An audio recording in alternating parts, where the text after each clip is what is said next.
as you get older, you begin to see how much you've got to be thankful for. The thing I would do most of all would be to listen to elder people a lot more, pay a lot more attention to older folks, because when you're young, you're inexperienced, and there's a lot of stuff you just don't know, and you just won't know because you only get to know them once you experience them. Welcome to the Gratitude Podcast on www.georgianbenta.com, where you'll hear a new story each week that will inspire more gratitude in your own life. Our mission is to inspire 100,000 people to discover how to feel gratitude and live a happy life through the amazing life stories of our successful guests and their actionable tips. And now, the host of our podcast, Georgian Benta. Hi, Gratitude Seeker. Welcome to a new episode of the Gratitude Podcast. This is another special episode with an award winner, a Circle of Joy award winner. His name is Sybrand, and he is from South Africa. And we are live right now, talking from two ends of the world. And I'm really excited about the fact that we got to connect, and with the fact that I'm able to have him on, because he's an integral part of the gratitude community, and he's been currently journaling for more than 100 days. And his commitment, I'm sure, will be an inspiration for you. So welcome, Sybrand, to the Gratitude Podcast. Hi, Georgian. Yeah, welcome to you too. It's great to be chatting to you. Let us know a little bit more about you, about your story. It's quite amazing and incredible that you managed to get to feeling grateful and to looking for and finding gratitude in your life, taking into consideration all of the things that you've been through. Can you tell us a little bit more about you and your life story? Yes, okay. Just in very brief terms, I grew up with parents who weren't prepared for children, eventually disowned me, got involved in military service where I ended up killing people, and that was pretty traumatic. Then had a pretty unsuccessful marriage in which my wife became lesbian, and that ended up in a divorce. And so ended up in full-time church ministry, and was kicked out of that because of the divorce from my first wife. So at that stage of my life, I think I was pretty down and out. If it hadn't been for the woman I'm married to now, Cynthia, I think I would have put an end to it right there and then. But she fortunately inspired me and kept me going. And since then, I have basically healed a lot of the wounds. And a little while ago, listening to a sermon on TV, the preacher mentioned a gratitude app that he's been on for some 20 years, and that had helped him. And I thought, well, that sounds interesting, and went onto the web and downloaded the Gratitude 365 app. And that's where I've been for about 9 months now, I think it is, whatever. And I found it, it's something that's really worthwhile doing. I've all my life been someone that's had it in me to help others, and I find that being good to others and helping others and encouraging other people ultimately ends up being the thing that helps me most. It helps me more to help others than it helps them, I think, sometimes. But just doing good to other people, and I find that's what this 365 app does. It just gives you the opportunity to speak into people's lives and encourage them, and especially when things are going hard and tough and so on. So often that's all we need, is just someone to say to us, keep in there, hang in there. That's so true. And I'm so happy that you got to this important point, the fact that many times by helping others, we're actually helping ourselves. And I think that's so true, and that's so amazing.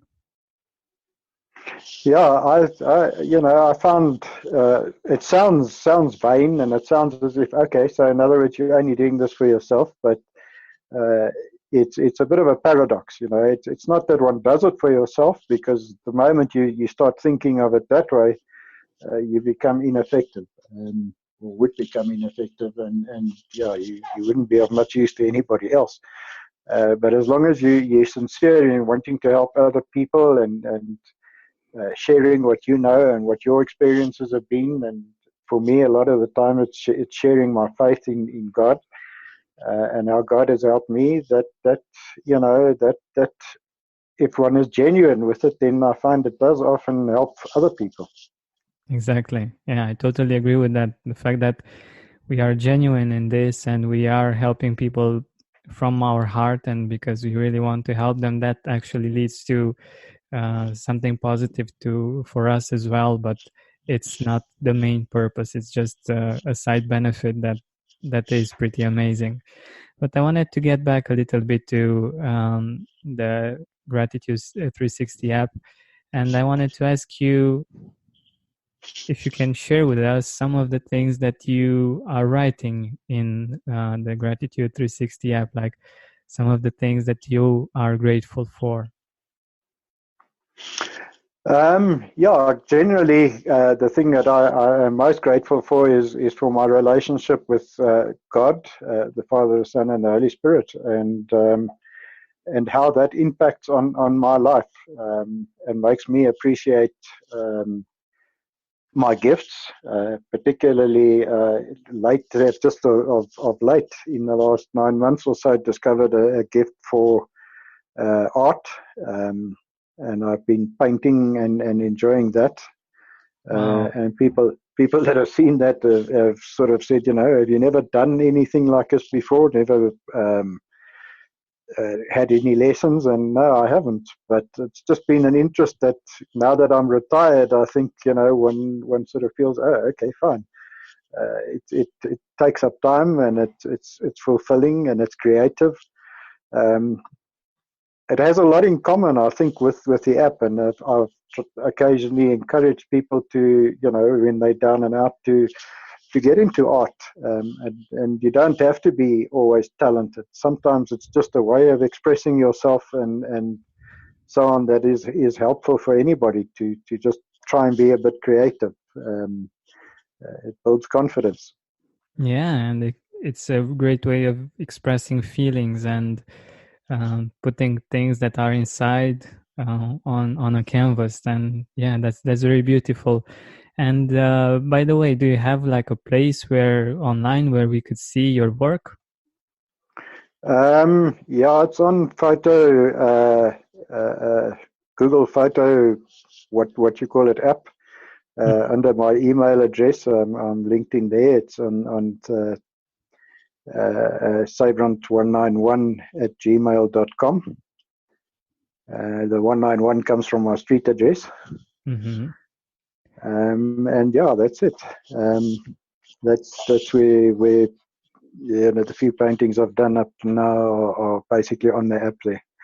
And I've occasionally shared one or two on the 365 app as well. Mm-hmm. Mm-hmm. Beautiful. But the thing is that I don't believe we can access them. Like most probably they are only seen by you. That's why it's with your email address. But we will talk about That's possible, yeah. maybe we will find a way for our listeners to enjoy your art as well. And I think if that's Great, yeah, something we'll try. that you would like, of course. Well, if it's going to help anybody, yes, sure. I think sometimes people think they've got to be, world famous artists before they start. So maybe my sort of efforts at starting might be encouraging. So yeah, maybe I can see if I can get them posted onto the Zoom app or something somehow, and yeah, try No, that. awesome, great. So, how did you start? Like, how did you get to the decision of writing what you're grateful for each day? Was it hard to start this journey? No, I think, as I say, the sermon that I listened to from an ex-colleague of mine, um, how he sort of put it in the sermon of just being grateful for things daily, how that can enrich your life. That was a pretty good introduction. And then, as I say, I just went onto the web, and the first app that appealed to me was the 365, and it was pretty easy to get into. And I suppose just by nature, I'm a person that likes to when you get into something to make a success of it. So it was, to me, it wasn't difficult. I think to a certain extent, perhaps my time in full-time ministry and so on helps in that. I think you got to learn to be honest, open, be revealing of your own nature and your own problems. And that sometimes is an obstacle for some people. And if it is, I would say to those people, go for it. You'll find that it frees you up. It sets you free to be open and honest and reveal, where you really are at and what you really are going through. And it sets you free. And then just to be sensitive to the needs of other people, to listen carefully, to read carefully what they are saying. Sometimes people don't say directly what their problems are and so on, and you've got to listen what is not being said. And perhaps the fact that during my time in ministry, I was trained as a counselor as well, that might be an advantage I have over some people. But I think that's it.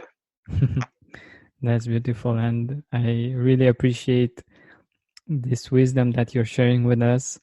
And it's clear that it comes from a lot of experience and from a good heart, and I really appreciate that.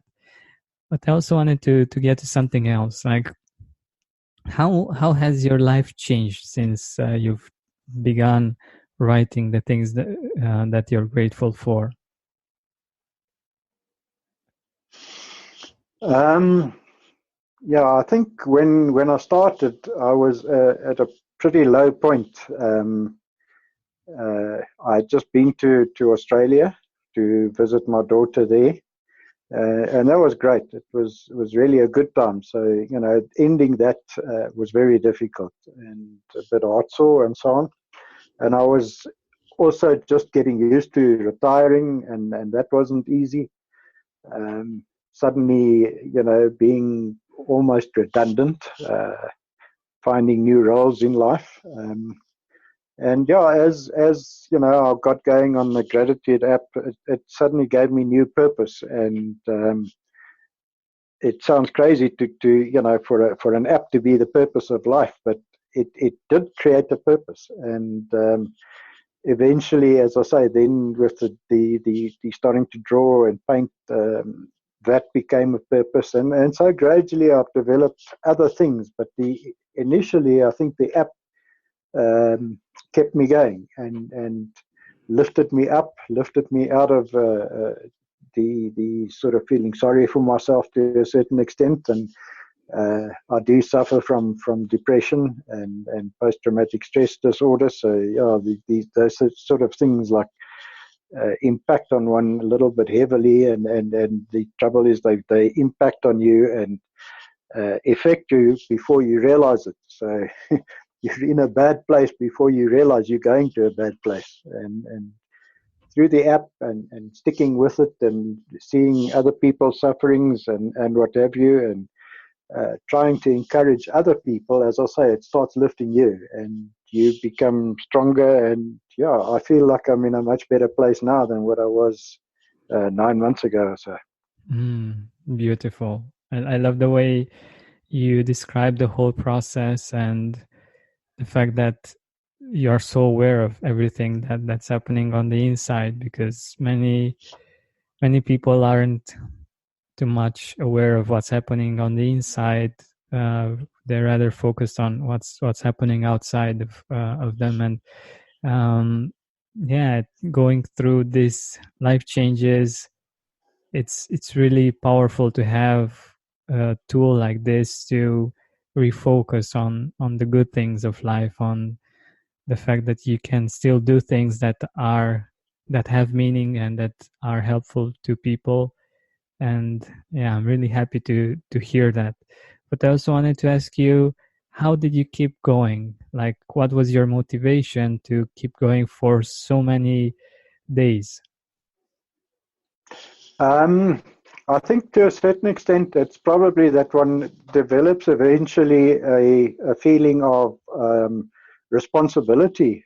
You start to pick up certain people that start following me, and you feel, okay, there's common ground there, and you see their hurts and their difficulties, and you begin to feel a sense of responsibility and need to be there for those people. And sometimes things go well for them for days, for weeks, for a while, and then suddenly they have a downturn for one reason or another, and you're just there when you needed to be there.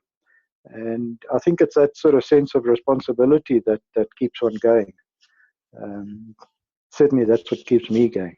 Yeah, that's beautiful. And the fact that you find it in your heart, like you find a great motivation in the fact that you're helping others.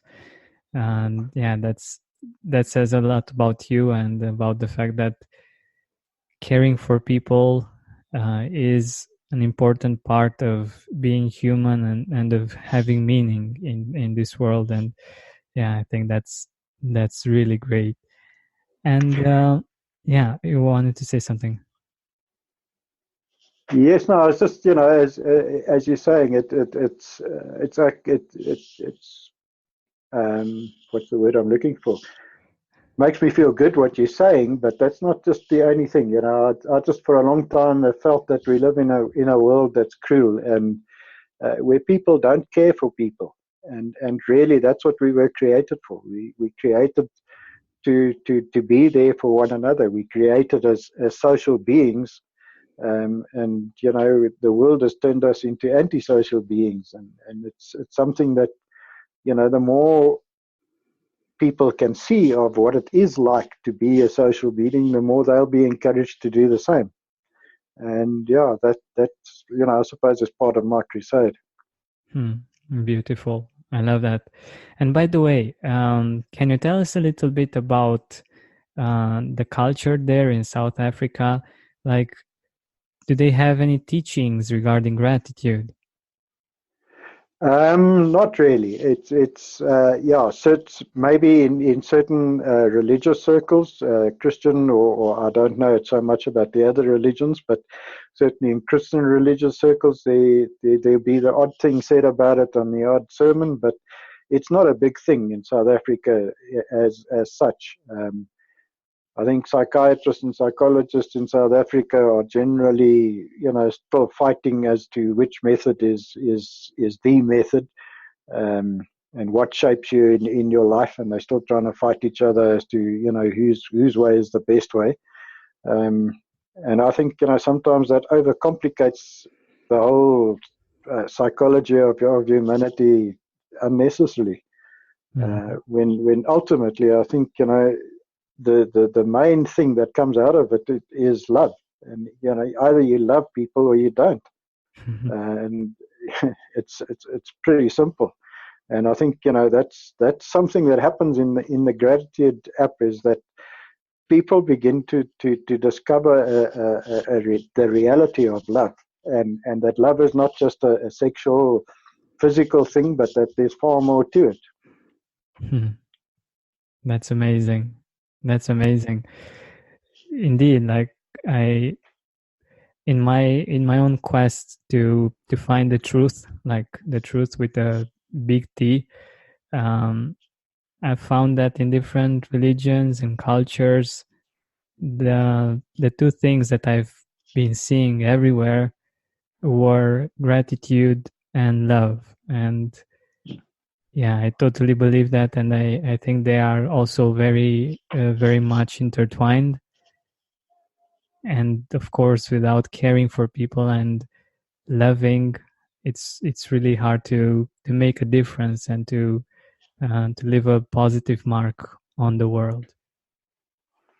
Yeah, and it's I just hope that through gratitude and the app and so on, that more people realize that it's a lot of the people on the app are people that have come from addictive backgrounds and so on, and feel they owe the world. But I think very often they are the people that are most sensitive, and that really have got so much to offer the world in terms of real experience of human emotions, which the rest of the world is trying to squash. And the more we can open up and help the world to get back to knowing what their emotions are all about, the more likely we are to end up with a peaceful society.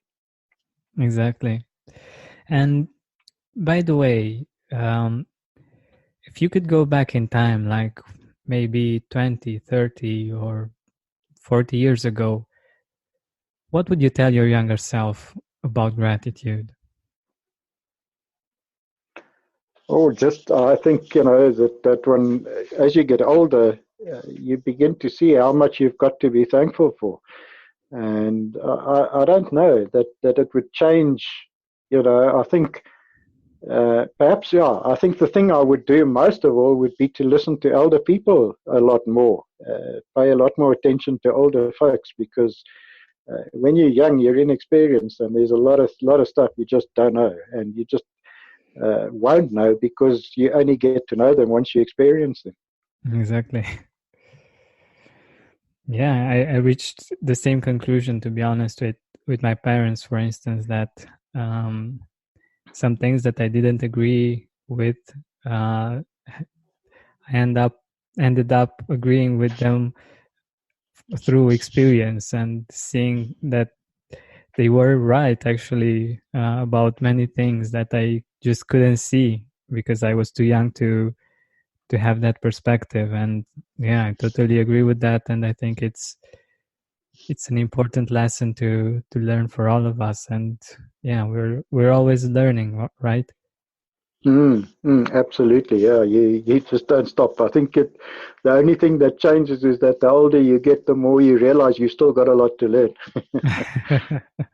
Yeah, that's beautiful. That's beautiful. And by the way, when it comes to painting, what do you love about it? What do you appreciate about the process of painting? Um, I think it's just the inherent beauty of the world around us. Putting it on paper and capturing it, and it's there forever. I love that. And I think it's so simple and so powerful at the same time. The fact It that, is, yeah. yeah, we can express ourselves in a creative way. And yeah, were you like, did you want to get to paint when you were younger, or is it just something that you uncovered now as you retired? I think now, and if I think back, I always had a certain amount of appreciation for pretty drawings and pictures and things like that. I tried a little bit as a youngster to get involved in it, but yeah, my parents at the time were not very encouraging, and I got involved in all sorts of other things that to occupy my time, and do what with. Got smoking at the age of 8, and found that pretty creative, which obviously wasn't very bright, but yeah. And then later in life you're just busy with other things. And now that I've retired, what also perhaps helped a lot there was when I went to Australia last year. My daughter's father-in-law there, her husband's father, he's a very good artist. And I think that sort of, seeing that got me, well, I must do a bit of that myself. And yeah, here we go. That's so beautiful how we can inspire each other by our own example and by the things that we are doing. And yeah, I love that. So we are nearing the end of our time together, and I wanted to ask you if you have some people in your life that have had a positive influence that you're grateful for and that you would like to mention. Yes, I think, my wife, number one, has always been there and thereabouts. Through suicide attempts and so on, she stood by my side and never knocked me down, and that meant a lot. Coming from a background where that was, support, direct personal support was non-existent. And there've been one or two other folk through that period that have ministers and so on that have stood by me. I think recently Nels has been particularly inspiring with his story, in which we find a lot of common ground. And Shannon, I think, is also somebody who's really she's been through a lot of hard things, and she inspires me a lot lately. That's beautiful. That's beautiful, and I'm really happy that you gave us a part of your time and that you shared your story and the things that you appreciate in your life with us. And I want to thank you for being such a positive role model for all of us to be consistent with practicing gratitude, with writing each day, and with just being a great person in spite of everything that you went through. Thank you.